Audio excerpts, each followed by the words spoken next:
안녕하세요. 중소기업연구소의 박신재입니다. 오늘 이슈 라이브에 오신 분들 무척 환영합니다. 오늘 아침인데요. 오늘 주제가 좀 무겁지 않나라는 생각을 하고 있는데요. 많은 대표님들, 특히 건설 쪽에 종사하시는 분들, 공사대금 못 받아서 고민이 굉장히 많으시다고 하는데, 오늘 그런 대표님들의 고민을 해결해 주실 해결사가 오셨습니다. 법무법인 아크로의 박동민 변호사님 오셨는데요. 인사드리겠습니다. 네, 안녕하세요. 변호사 안녕하세요. 박동민입니다. 네. 오늘 주제가 네. 공사대금 사건의 특성과 성공 사례를 주셨는데요. 네네. 오늘 주제가 대표님들께 어떤 좀 도움이 되고 어떻게 적용이 될지 처음에 네. 좀 소개를 해주시면 좋을 것 같아요. 네네. 그 공사대금 사건은 이제 현재 법원에서 진행 중인 민사 분야 사건 중에 매우 높은 비율을 차지하고 있고요. 여러 당사자들이 얽혀 있기 때문에 좀 쉽게 해결하기가 좀 어려운 부분들이 있습니다. 그래서 오늘 강의에서는 이런 공사대금 사건의 특성 먼저 좀 설명을 드리고 실제로 제가 수행했던 사례를 바탕으로 성공 사례 이야기를 들려드리도록 하겠습니다. 네, 그리고 마지막에 또 많은 분들이 질문을 하시는 그런 네네. Q&A도 좀 준비해 주신 것 같은데요. 네네. 질의응답 시간도 따로 갖겠습니다. 예, 네. 오늘 사례 잘 나온다고 하시니까 네. 사례가 많이 등장한다고 하니까요. 오늘도 재밌게 잘 들어주시고 항상 제가 이제 상담 요청을 드리거나 할 때 항상 눈 높이로 설명을 잘 해주셔서 아유. 아마 이 시간도 많이 도움이 되고 재밌을 것 같습니다. 저도 옆에서 경청하겠습니다. 네, 감사합니다. 그러면은 오늘 그 공사대금 사건의 특성과 성공 사례에 대해서 강의를 시작하겠습니다. 차는 첫 번째 공사대금 사건의 특성이고요. 두 번째 제가 실제로 진행했던 사건 설명드리고요. 그리고 끝으로 Q&A 시간, 질의응답 시간 갖도록 하겠습니다. 첫 번째 공사대금 사건의 특성입니다. 그 공사대금 사건은 다른 일반적인 민사 사건에 비해서 몇 가지 특수한 성격을 가지고 있는데요. 첫 번째가 그 사건의 복잡성입니다. 공사대금 사건 같은 경우에는 당사자가 원고, 피고 이렇게 정해질 수도 있지만 시행사, 보통 이제 건축주, 그리고 시공사, 도급인이나 원사업자라고 하고요. 그 다음에 수급인, 수급사업자, 요새는 뭐 신탁사도 들어가 있고 하여튼 이해관계자가 많습니다.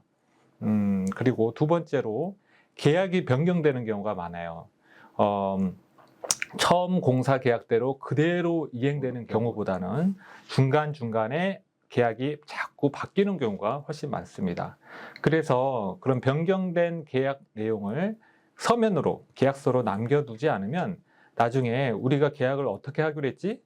그리고 돈을 어떻게 지급하기로 했지? 그 부분에 대해서 계속해서 분쟁이 발생할 수밖에 없습니다. 제가 전에 그 외곽에, 서울 외곽에 조그만 주택을 지었는데요. 그때 지하에 화장실을 설치하기로 그때 시공사 사장님하고 이렇게 얘기를 했어요. 그리고 그것을 계약서에 남겨놨습니다. 특약사항으로. 그건 이제 쉽게 말씀드리면 무료로 이제 추가 공사를 해주시기로 한 거죠. 그런데 공사가 한 두어 달 정도 진행을 하다가 제가 그 사장님께 이렇게 말씀을 드렸어요. 사장님, 지하 화장실을 언제 공사하시나요? 라고 말씀을 드렸더니 그 사장님께서 무슨 화장실 말씀이세요? 이렇게 되물으시더라고요. 그래서 제가 아니 여기 계약서 특약사항에 보면은 지하 화장실 공사해 주시기로 했잖아요. 이렇게 말씀을 드렸거든요.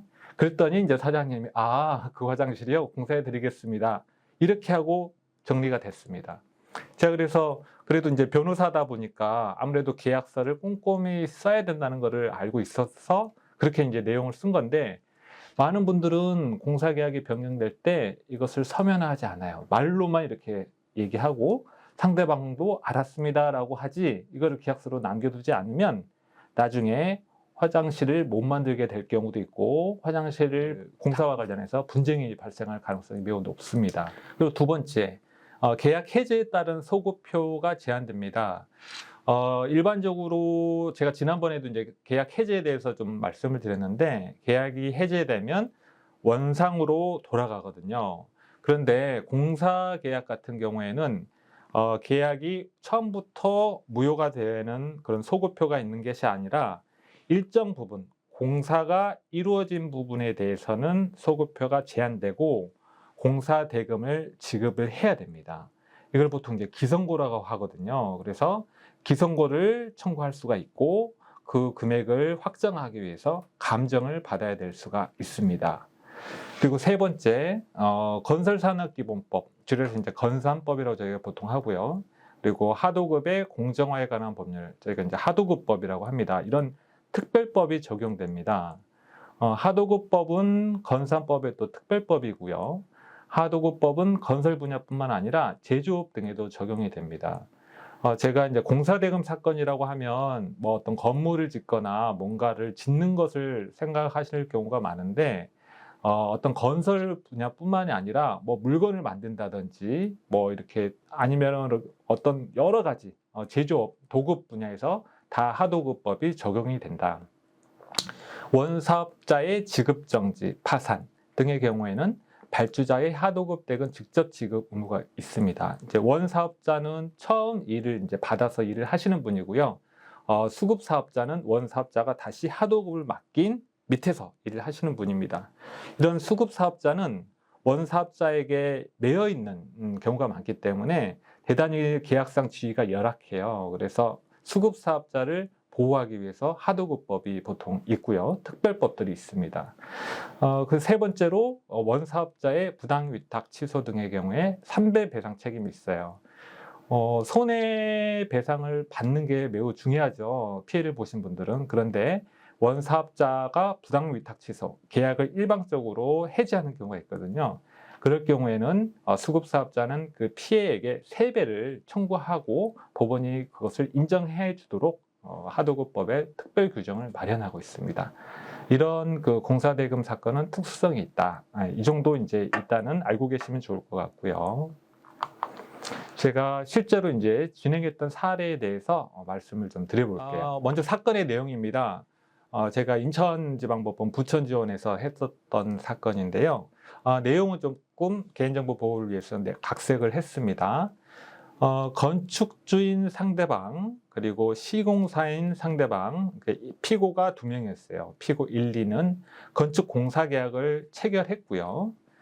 상대방 2, 그러니까 피고 2는 의뢰인, 제 의뢰인이고 이제 사건의 원고죠. 원고에게 일부 하도급을 주었어요. 어떤 건물을 만들기로 했는데 그 건물의 어떤 파트, 내부 인테리어 파트에 대해서는 제 의뢰인에게 하도급을 준 겁니다. 그런데 공사 규모가 그렇게 크지 않았기 때문인지 계약서를 쓰지 않았어요. 그리고 상대방 1은 의뢰인에게 다른 공사까지 요청을 했고, 이때도 이제 공사 도급 계약서를 작성하지 않았습니다. 그러니까 처음에 건축주가 보는데 다른 공사업자한테 맡겨서 일을 했고, 그 공사업자가 우리 의뢰인에게 다시 이제 하도급을 줬고요. 그렇게 공사를 하고 있는데 처음 건축주가 다른 공사 부분까지 의뢰인에게 공사 요청을 한 거죠. 그런데 어쨌든 하도급 계약서와 도급 계약서를 다 작성하지 않고 열심히 일을 했어요. 이제 공사를 끝나고 나서 상대방 1, 2는 계약서가 작성되지 않았고 뭐 이런저런 사유를 대면서 공사대금을 지급하지 않았습니다. 그리고 피고 2는 피고 1에게서 받아라, 피고 1은 피고 2에게서 받아라, 서로 책임을 전가했습니다. 그래서 이제 그 의뢰인 회사 사장님께서 저희 사무실을 찾아오셨죠. 저는 그 상대방 피고 1에 대해서 공사 도급 계약에 따라서 공사 대금을 지급하라. 그리고 상대방 2에 대해서 공사 하도급 계약에 따라서 공사 대금을 지급하라. 라고 피고 1, 2를 병합하는 그 소송을 제기를 했습니다. 그리고 거기에 대한 증거로는 공사 사진, 실제로 우리가 공사를 수행했었던 내용을 확인할 수 있죠. 공사 사진. 그리고 공사에 실제로 참여했던 분들, 작업자분들의 사실 확인서, 그리고 일부 대금을 이 사람들이 지급을 했어요. 그래서 이제 그 금융거래 내역을 제출을 했습니다. 그랬더니 이제 답변서를 통해서 뭐라고 그분들이 답변을 하느냐. 피고 1은 원고와 공사계약 체결한 사실이 없다. 피고 2와 원고가 공사계약을 한 거고 자기는 뭐 직접적으로 원고하고는 계약한 게 없다. 자기는 피고 2와만 계약을 했다라는 얘기죠. 그리고 피고 2는 피고 1이 지시한 내용을 전한 것 뿐이다. 자기는 나랑 원고랑 직접 계약을 한 게 없고 피고 1, 건축주하고 직접 계약을 한 거고 나는 중간에서 얘기를 전했을 뿐이다 라고 반박을 했습니다.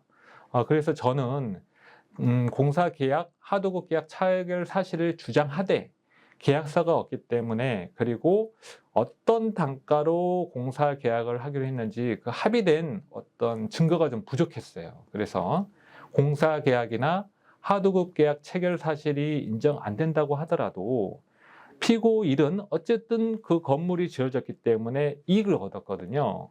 그러면 우리가 아무런 계약 없이 집을 지어줬겠느냐. 분명히 계약이 있어서 우리 작업자들이 들어가서 작업을 해서 집이 지어진 건데, 아무튼 다만 이제 그런 계약 체결 사실에 대해서는 원고에게 입증 책임, 증명할 책임이 있습니다. 그게 인정이 안 된다고 하더라도 부당이득을 얻었기 때문에 피고 일은 원고에게 그 부당이득금을 반환해야 된다. 이렇게 예비적으로 청구를 했어요. 소송을 할 때는 여러 기술들이 있지만 주의적 청구, 예비적 청구라는 게 있습니다. 간략하게 설명드리면 주의적으로, 그러니까 1번으로 이렇게 청구를 하고 만약에 1번이 인정이 안 된다 하더라도 예비적으로 2번을 청구하겠습니다 라고 하는 주의적, 예비적 청구가 가능한데요. 법원에서는 먼저 주의적 청구에 대해서 판단을 하고 주의적 청구가 인정이 되면 예비적 청구는 따로 판단할 필요가 없고요. 주의적 청구가 인정이 안 되면 예비적 청구에 대해서도 다시 판단을 해줍니다. 이렇게 저희가 이제 1번, 2번을 순번을 매겨서 이제 청구를 한 거죠. 그리고 이제 변론 과정에서 저희가 이제 공사에 참여한 핵심 인물, 그러니까 팀장님이라고 했어요. 반장이라고도 하고 팀장이라고도 하는데 그분들이 반장, 팀장 단위로 이렇게 건설 현장에서 일을 하시더라고요. 그래서 그분을 핵심 증인으로 증인 신청을 해서 법원에서 채택까지 대줬는데 저희가 추정컨대 피고로부터 뭔가 좀 대가를 받고 출석을 안 했어요. 계속 출석 통지서가 송달도 잘 안 되고 저희가 실제로 가서 이렇게 만나기도 했거든요. 그래서 설득을 했죠. 좀 나와서 우리가 너무 억울하니까 당신이 이 공사 계약에 대해서 좀 증언을 해다오라고 얘기를 했는데 앞에서는 해주겠다 하더니 또 연락이 안 되고 재판 기일날 출석을 안 하고 그래서 재판이 많이 이렇게 자꾸 늦어졌습니다. 그리고 예비적 청구와 관련해서 이제 부당이득 범위, 피고일이 우리의 공사 수행으로 인해서 얼마나 이익을 얻었는지 이 범위에 대해서는 감정을 해야 돼요. 그래서 감정을 해야 되면 그 감정인이 실제로 현장에 가가지고 이 건물이 어떻게 지어졌고 공사 계약이 어떻게 이행이 됐고 그래서 이게 대략적으로 얼마너치의 공사다라고 이제 감정을 해줘야 되는데 피고일이 이 건물을 다른 사람에게 팔아버렸어요. 그래서 아예 그 건물에 들어갈 수가 없는 상황이 된 겁니다. 근데 알고 보니까 피고일하고 매우 가까운 사람이에요. 그러니까 형식상만 계약을 체결한 건지 이게 뭐 내부적으로 어떻게 한 건지는 정확하게는 알 수 없지만 어쨌든 등기상으로는 제3자에게 처분이 됐기 때문에 우리가 함부로 들어갈 수도 없는 상황이고 피고일이 이런 내용을 다 알고 있으면서도 협조를 하지 않았습니다. 그래서 감정도 오랫동안 진행이 안 되고 하여튼 우여곡절 끝에 이제 사건이 좀 진행이 됐고요. 그래서 어떻게 판단을 받았느냐? 이제 법원에서 1심 판결 선고 결과 관련 대법원 판례를 언급을 했습니다. 어떤 대법원 판결이 있냐면 수급인이 일의 완성을 약속하고 도급인이 그에 대해 보수를 지급하기로 명시적, 묵시적이 보통 중요해요. 명시적인 것은 분명하게 계약서 같은 걸 남겨놨을 때 명시적이라 하고 묵시적인 의사표시는 이게 명시적이지는 않지만 암묵적으로 서로 간에 내부적으로 합의한 걸로 볼 수 있다. 이런 경우에는 그 금액을 구체적으로 약정하지 않았다 하더라도 도급계약의 성립을 인정할 수 있다. 그렇게 판단했고요.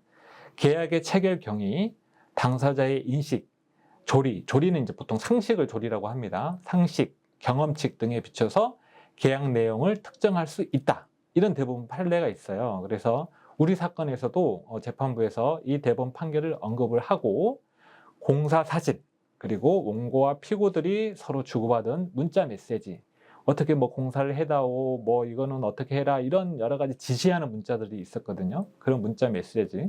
그리고 실제로 작업했던 사람들의 사실 확인서, 이런 것들을 통해서 공사 계약과 하도급 계약이 있었다라고 인정을 했고요. 원고가 청구서에 여러 가지 영수증 같은 거 청구하고 작업자들의 그런 임금 그런 거 다 청구를 했거든요. 그 중에 일부 제외한 약 90%를 인정을 해줬습니다. 그리고 소송 비용 중 약 90%도 피고들이 부담해야 된다. 감정 비용도 꽤 들었거든요. 이제 소송을 하다 보면은 보통 인지, 법원에 내는 그런 인지, 그 다음에 송달료, 우편료죠. 그 다음에 변호사 보수, 그 다음에 이제 감정, 그런 비용들이 상당히 많이 들게 됩니다. 그래서 소송 비용을 누가 부담하는 것도 중요해요. 그런데 이제 우리 법원에서는 보통 승소한 사람이 있고 패소한 사람이 있으면 패소한 사람이 그 패소 부분에 대해서 소송 비용을 부담하라라는 판결을 같이 합니다. 그래서 청구 금액의 약 90%가 인정이 됐고 그 소송 비용도 90% 피고들이 부담하라라는 이제 판결을 했습니다. 간단히 이 사건에 대해서 조금 요약을 하면 작은 규모 공사라도 추후 분쟁 예방을 위해서 계약서를 남겨두는 것이 중요합니다. 제가 아까 말씀드렸죠. 지하 화장실 그 계약서 남겨두지 않으면 저는 그거 가지고 사장님하고 계속 싸웠어야 돼요. 아니면 제가 포기를 했거나. 그리고 부득이하게 계약서를 작성하지 못했다 하더라도 공정이 마치면 어떤 과정이 마치면 그때 사진을 또 찍어서 기록에 남기고요. 그리고 우리가 요구하는 사항 계약이 변경되면 최소한 그 사장님하고 문자 메시지라도 남겨가지고 사장님 이건 이렇게 변경하기로 했습니다. 뭐 이거는 며칠 날 이렇게 해주세요. 라고 문자 메시지를 보내놓거나 뭐 카톡도 가능하고요. 아니면 이메일도 가능하고요. 그 다음에 이제 중간에 저와 피고를 제외한 객관적인 제3자의 사실 확인서, 목격자가 있으면 좋고요. 아니면 다른 사장님이 또 같이 공사를 했으면 그분의 사실 확인서라도 받아두는 게 좋습니다. 그래서 이러한 적극적인 증거 신청을 통해서 공사계약 체결 사실을 증명을 하고 우리가 얼마를 받아야 되는지를 입증을 하면 결과적으로 미지급 공사대금 대부분을 회수할 수 있고 이 사건의 경우에도 그렇게 진행이 됐다. 그 정도로 제가 말씀을 드릴 수 있을 것 같습니다. 예, 강의 내용은 일단 이 정도로 하고요. 다음은 질의응답 시간을 갖도록 하겠습니다. 네, 변호사님 오늘도 명쾌한 설명 그리고 오늘은 또 사례까지 들어가서 이해가 네네. 좀 속속 잘 됐던 것 같습니다. 감사합니다. 역시 눈높이 아유, 네. 감사드리고요. 준비된 질문이 사실은 뭐 제가 이 질문을 받은 건 아니고 네. 변호사님께서 평소에 많은 분들이 이런 질문들을 하신다고 하셔서 네네. 질문 사례를 공유하는 느낌으로 오늘 네네. 같이 해보도록 할게요. 네네. 첫 번째 질문 잠깐 한번 보겠습니다. 네. 공사나 제조 등 도급대학을 진행하다가 중단된 경우가 기성고가 문제된다고 하는데 기성고는 무엇이고 어떻게 청구해야 하는 것인가요? 라는 질문이에요. 네네. 그 아까 강의 시간에도 제가 이제 기성고에 대해서 잠깐 말씀을 드렸어요. 조금 더 이제 자세하게 설명을 드려볼게요. 이제 기성고라는 것은 약정된 총 도급 대금 중에 이미 이행한 부분만큼의 대금을 뜻합니다. 그러니까 공사가 진행되다가 잘 마무리되면 좋은데 중간에 꼭 중단되는 경우도 많고요. 그러면 이제 분쟁이 시작하게 되죠. 그런 분쟁의 내용에 대해서는 이제 공사 범위, 아까 제가 말씀드린 것처럼 어디까지 공사를 하기로 했는데 뭐 그건 대금을 어떻게 주기로 했다는 등 아니면 또 자재 품질, 이렇게 납품한 물건을 보니까 너무 떨어진다. 그럼 이 품질을 더 좋은 걸로 해야 되지 않겠느냐.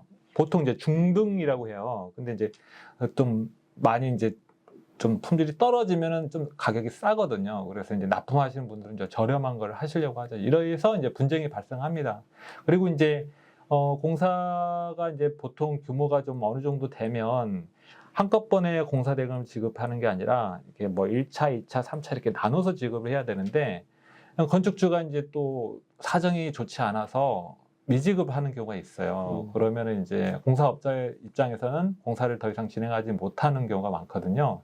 이때 이제 수급인이 도급인을 상대로 계약서에서 정한 전체 대금을 받지 못하더라도 이미 이행한 부분만큼 대금 즉 기성고를 청구할 수가 있습니다.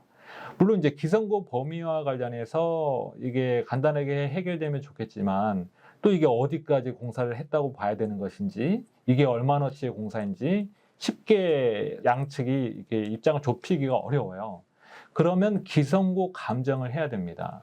법원에서 해당 분야의 전문가, 그러니까 뭐 보통 기술사님들이 많이 하시는데 이렇게 감정인을 선임해서 계약서, 건설 도면 또는 설계 도면, 뭐 시방서, 영수증 이런 모든 서류를 검토하고요. 제가 아까 말씀드린 것처럼 실제 현장에 답사를 해서 기성고를 산출합니다. 그래서 이제 그 감정 결과를 감정서라고 하는데요. 그거를 법원에 제출해요. 그러면 원고 피고는 그 감정 결과를 보고 다시 한 번 더 물어볼 수가 있어요. 감정인께서 이렇게 감정을 했는데 이건 이렇게 된 건가요? 이건 저렇게 된 건가요? 이거는 빠지지 않았나요? 왜 이것은 반영하지 않았나요? 이렇게 이제 보완 감정을 신청하고요. 아니면 다른 의견을 제출할 수가 있습니다. 그리고 이제 감정이 맞춰지고 보완 감정, 뭐 의견 제출이 다 맞춰지면은 감정인의 감정 결과, 그다음에 양측의 의견을 종합해서 법원에서 기성고를 판단을 합니다. 일반적으로는 이제 감정인들이 전문가들이시기 때문에 감정 결과에 큰 오류가 없으면 감정인의 의견을 그대로 이제 존중을 하는 경우가 많습니다. 그래서 당사자는 감정 신청을 할 때 서류, 사진, 이제 본인에게 유리한 자료를 최대한 이제 제출을 하고요. 감정인이 이 감정을 할 때 이런 점을 고려해 주세요라고 의견서를 제출하는 그런 형태로 적극적으로 의견 개진을 하시는 게 좋습니다. 예. 예, 지금 아까도 제가 이거 듣다 보니까 네. 그 기성고라는 게 결국은 이제 판단이 들어가야 되겠다. 공사 범위를 어디까지 볼 거냐? 나는 좋은 거 썼다고 생각하는데 그쪽에서는 이거 품질 너무 아니지 않느냐? 예. 그래서 이제 감정인의 감정 결과가 들어가는데 네. 궁금한 게 한 가지 있는데요. 네네. 왜 보통 이제 원고가 피고가 있다면 네. 한쪽에서 예를 들어서 지정한 네. 요청한 감정평가, 감정인의 감정 결과와 네. 다른 쪽에서 제시한 감정 평가가 다를 수가 있을 것 같은데 그런 것들에 대한 문제는 없을까요? 감정인은 한 분이 합니다. 한 분이 합니까? 예, 보통 이제 법원마다 감정인 후보자 목록이 있어요. 네, 그러니까 여러 예컨대 기술사님들이 이렇게 후보로 등록이 됐으면 이분들 법원 재판부에서 이제 3분 정도를 제시를 합니다. 그래서 원피고인들에게 어떤 분을 감정인으로 할까요? 라고 의견을 받아요. 근데 이제 감정을 신청하는 입장, 보통 원고 입장에서 이제 좀 저렴하신 분으로 하는 경우가 많습니다. 그래서 이제 피고도 크게 이의가 없으면 그분으로 정해서 진행을 하는 겁니다. 예. 오히려 일반적인 감정평가는 서로 간에 이제 감평을 붙여서 좀 더 높은 금액이나 나중에 하는 이건 그렇죠. 다른 개념. 그렇죠. 다른 그거는 개념이네요. 다른 감정이고요. 이거는 알겠습니다. 법원에서 하는 감정은 네. 복수를 하면 이제 정리가 안 되기 때문에 그렇죠. 한 분이 맞습니다. 이해됐습니다. 네네. 감사드립니다. 두 번째 질문이 있는데요. 네. 하도급법에 따라 일정한 경우 수급 사업자는 원사업자에게 손해액의 3배 배상을 청구할 수 있다고 했는데 구체적으로 어떠한 경우 3배 배상을 청구할 수 있는지 궁금합니다. 라고 하는데요. 근데 요거 조금 설명이 제가 조금 이제 정보가 지식이 부족해서 하도급법에 대해서 조금 간단히 설명을 좀 해주시면 좋을 것 같아요. 하도급법은 아까 간략하게 말씀을 드렸는데 전 처음에 이제 발주자가 있고요. 그 다음에 이제 원사업자가 있고요. 그 다음에 이제 수급사업자가 있습니다. 그러니까 공사를 맡긴 분이 있고 처음에 1차로 맡겼고 보통 1차로 맡긴 분이 공사를 다 하지 않고 파트별로 이렇게 쪼개줍니다. 하청이라고도 하죠, 우리가. 그래서 이제 여기 제일 마지막에 있는 분을 이제 수급사업자라고 하는데 이런 하도급 관계를 규율하는 법입니다.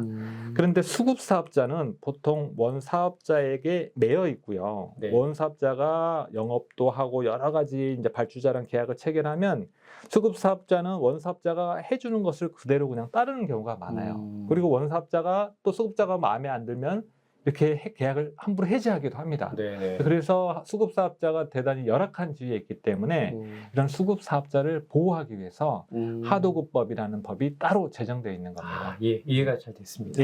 좀 설명 좀 부탁드릴게요. 그래서 이제 3배 배상. 수급사업자 입장에서는 원사업자로부터 손해를 받기를 원하는데 실질적으로 우리나라 법률이나 재판 실무에서 실제로 입은 손해 이거를 입증해가지고 실제 입은 손해를 입증을 하더라도 이거를 뛰어넘는 손해는 받기가 어려워요. 그리고 실제로 입은 손해는 뭐 얼마 되지 않지만 간접적인 손해는 매우 많은 경우가 많거든요. 그래서 하도급법에서는 원사업자를 규제하고 수급사업자를 보호하기 위해서 3배 배상 제도를 두고 있습니다. 어떤 경우에 3배 배상을 받을 수 있느냐?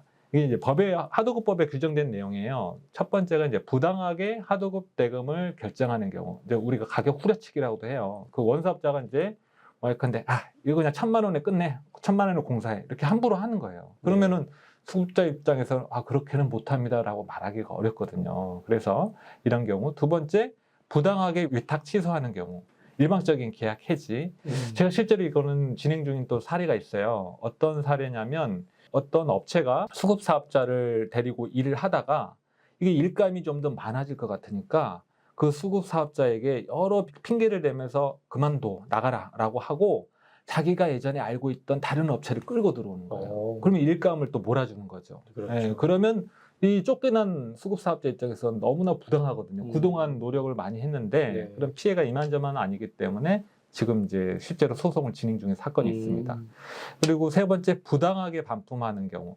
이제 원사업자 입장에서 검사 기준을 좀 애매하게 자기들 마음대로 이렇게 좀 정한 다음에 너네가 이거 납품했는데 우리가 보니까 이거는 기준 미달이야 라고 이제 반품을 하는 경우가 있을 수 있거든요.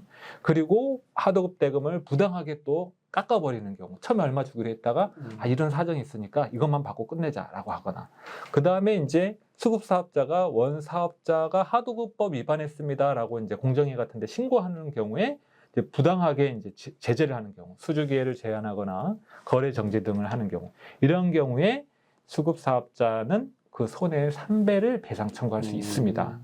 그리고 이제 항상 3배를 다 인정해 주는 경우는 아니겠죠. 이제 법원에서는 원사업자가 고의로 했는지, 그다음에 손해 발생의 우려를 인식했는지, 그리고 위반 행위로 수급 사업자와 다른 사람들이 입은 피해가 어느 정도인지, 그리고 위반 행위로 수급 사업자는 또 다른 얼마나 많은 경제적 이익을 얻었는지, 그리고 원사업자가 수급 사업자의 피해를 회복하기 위해서 노력을 어느 정도 했는지, 이런 것들을 고려해서 3배를 배상하도록 할 수도 있고요.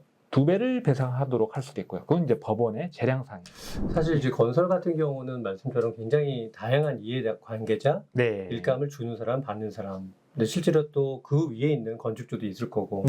그러다 보니까 이런 이해관계에 따라서 분쟁이 상당히 많을 수밖에 없겠고. 그렇죠. 한편 일감을 주는 입장에서는 내가 안 주면 너희들 먹고 살지 못하니까. 그렇죠. 갑질을 하죠. 갑질을 할 수 있겠네. 그거를 방어할 수 있는, 지킬 수 있는 이런 법이 존재하는데, 그렇죠. 근데 현실적으로 이제 일감을 내가 앞으로 지금만이 아니라 앞으로도 계속 그쪽에서 일감을 받아야 되는 상황이라면, 그렇죠. 이렇게 부당함에도 불구하고 사실 이렇게 성을 못 낼 것 같다는 생각도 있는데. 맞습니다. 그래서 하도급법에 따라서 소송을 진행하는 경우에는 이미 계약이 끝난 상황이 많죠. 그렇군요.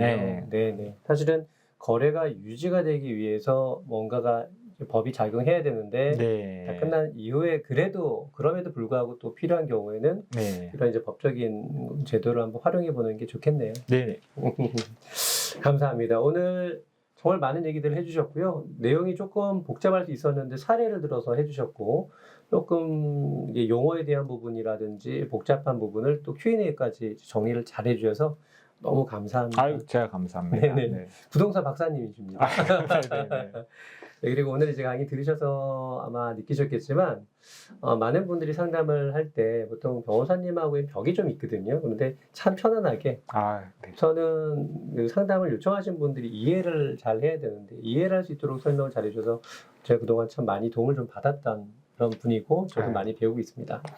오늘 이 시간을 통해서 조금 어려웠던 그 법적인 부분, 그리고 변호사의 문턱이 좀 낮아졌으면 하는 생각이 들고요. 사업에서 어려울 때는 반드시 전문가의 도움이 필요할 수 있는데, 특히 이제 법적인 소송이라든지 이랬을 때는 굉장히 막막할 텐데, 그럴 때 걱정하지 마시고요. 중소기업경영연구소 문의 주시면 언제든지 훌륭한 전문가 연결해 드리도록 하겠습니다.